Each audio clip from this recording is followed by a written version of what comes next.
Hi everyone, Jason here at the Whittier Public Library with our latest STEAM-powered science take-home science kit.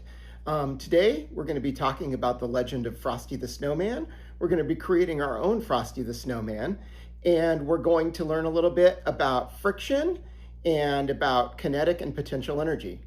Let's get started. So the materials we need for this today are a couple of small paper cups, a couple of rubber bands, a roll of tape, some pennies or some other small weights, and then you're also going to need to provide your own scissors. You will also find in your kit some decorations for Frosty.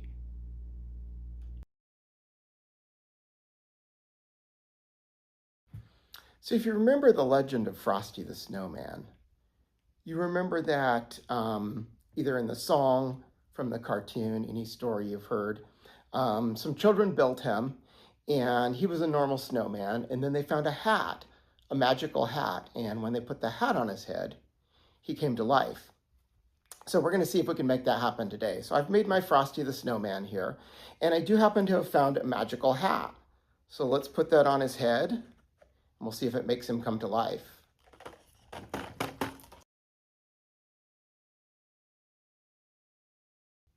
Okay, so you probably know, since this is a science experiment, that we didn't use magic and that Frosty did not actually come to life. So we're going to talk about how we made it look like he came to life. So we're going to start out with one of our cups. I gave you a couple, but we just need one right now. And we're going to take our roll of tape off the dispenser. Oops, I broke it. That's okay. I'm going to put that to the side. Now we've got our roll of tape here. So the first thing we're going to do, and I do recommend doing this step before you decorate Frosty, because it's going to be a lot easier to do this and then decorate after. So what we're going to do first is we're going to get our scissors, and we're going to make a couple of cuts just a little small distance apart. I'll show you about how far. So you're going to cut right there. And you're going to cut right there, about that far apart. Oh, I cut a little higher on that one. That's probably okay. We're going to cut, don't cut up too high, and then we're going to go to the exact opposite side as close as we can. And we're going to make two more cuts. So we're going to cut right there. And we're going to cut right there. And one thing I want to really emphasize here is that you may need to make some adjustments on this. The first time you put it together, it may not work quite right. You may need to find you need to make your cuts a little smaller, a little bit bigger, adjust some of the other factors. So as we're going along, remember that you may have to change some of these factors just a little bit. So we've got our two cuts on each side, right? So now what we're going to do next is we're going to attach the pennies. So I'm going to pull off some tape here, and I will speed this up so that you don't have to watch me do the whole thing. So we're going to take some tape. I'll show you the first one. We're going to cut maybe about that much tape. And then we're going to attach a penny to it. And we're going to put the penny right like that around the rim of the cup, down near the bottom. Okay, we're going to do this with all 6 pennies now.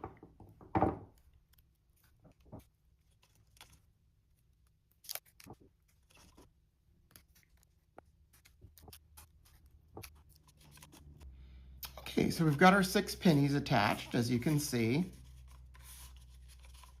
And those are going to add a little extra weight, which is going to be important. Okay, so our next step, we're going to take a fairly long piece of tape. We're going to cut that.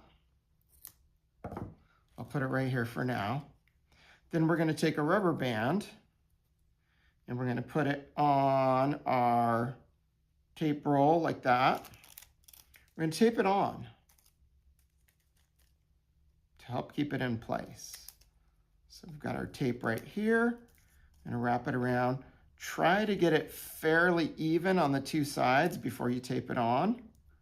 So I'm going to try and get about the same amount of rubber band on each side, right? Like maybe about like that or so.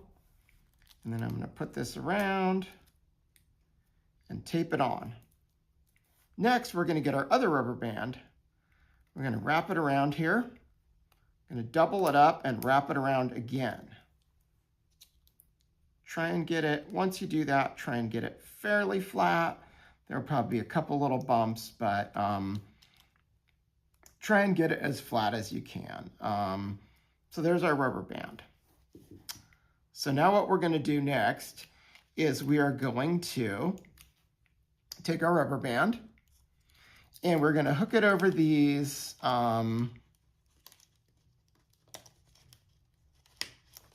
areas we cut out here. I'm going to hook one side on there, hook the other side on here. So our rubber band should be, and you want to pull it tight here, pull it tight there. So our roll of tape should be hanging in the middle now, like this. And then you're going to set the tape cup down and make sure it doesn't lift up too much. It should lift up a little bit, but not very much. So that looks just about right there. So we're going to lift, so it's lifted up a little bit. Now, how do you make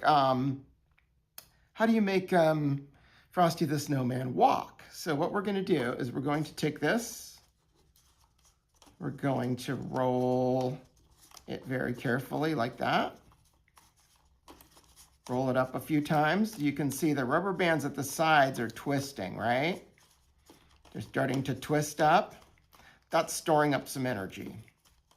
And then very carefully put it down with your finger holding it in place. So now you're going to use your hand to hold that, to put some weight on it, to hold it in place. And then when you let go, it should walk. And there you go. We brought Frosty the Snowman to life.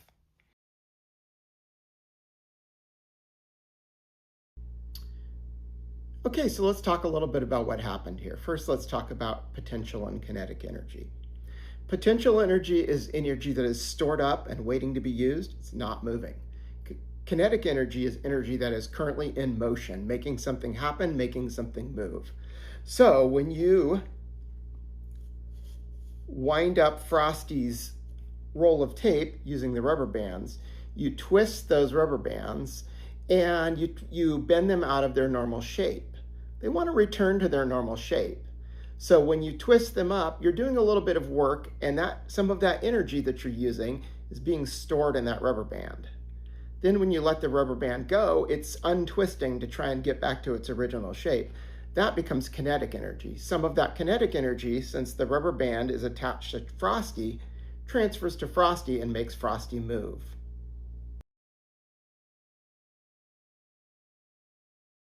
And now let's talk about friction.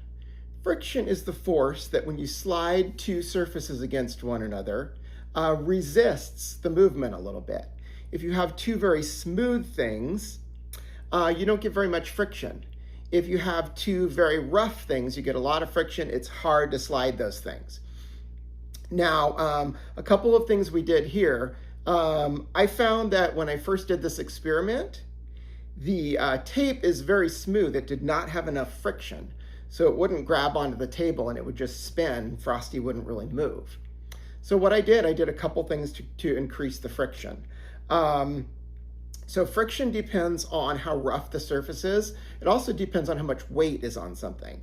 So what I did is I put the rubber band on here. If you feel the tape, it's very smooth. If you feel the rubber band, it's a little bit rougher.